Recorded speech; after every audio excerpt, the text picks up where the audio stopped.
What do women here think of local men? Well, not much it seems. In the April issue of the women's magazine Nuyo, local actress Felicia Chin criticized Singaporean men for lacking in quality, perhaps because they have been too well taken care of. She also wrote, "It's hard to find mature and steady men of the olden days like my father." In subsequent interviews with Lianhe Wanbao and the New Paper, she went on to say that local men lack substance, are arrogant and money-minded. Felicia Chin isn't the only Singapore woman complaining about men here. Not gentleman enough, I guess so. What kind of experience have you encountered that make you draw that conclusion? Their words, I guess. Sometimes they speak to us not in a nice way. It's just the culture. Yeah, like opening doors for girls or like for just anybody.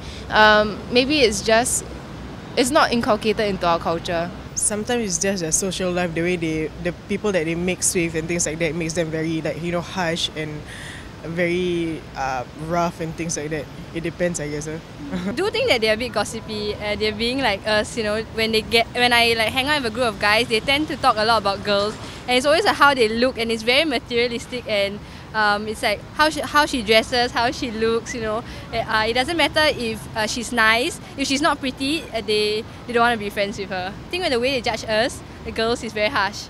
They say like, why do you care so much about your weight, for example? And then when they look at fat girls, it's like, ew, fat girls. Yeah, it's like, it's so contradicting. They rarely gossip, but when they do, it's even worse than girls. Okay. Surprisingly. Why is it worse? Is it like the language they use, or like just they're very mean? Probably the language that they use. They can be really crude, everything. Super calculative kind. Like how calculative? Account for everything. Right, it's very stingy, is it? Yeah.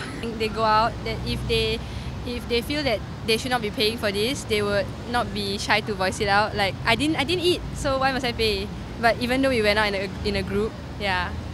Things that are different from girls, girls they don't mind, like, why don't we just share the cost, something like that, yeah. I think Singaporean guys, I don't know, maybe they are a bit cocky. I mean, sometimes they are a bit cocky. I think sometimes when, like, they just look like, I don't know, maybe they think they are really cool. Then they're like, oh, I'm so cool, look at me. Like, they think they're very handsome, so they carry themselves.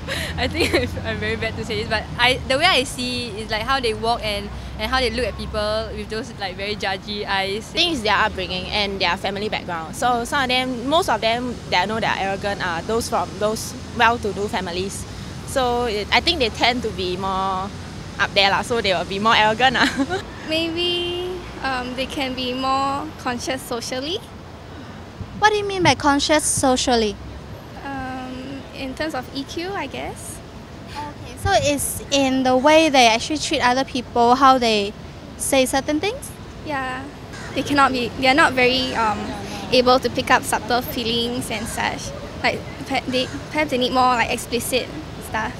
To put on an impression first, then after that, then they'll like go down. Yeah. I think consistency is very important, and that's what all girls are looking for. Yeah, so they don't like you to put on a like fake front first. Then after that, then when you reveal your true colors, then the girls will get disappointed like naturally. Well, Singaporean women sure did not mince their words when dishing dirt on their male counterparts. How will the guys fight back? Do they agree with what women here think of them? Click on to our next clip to find out.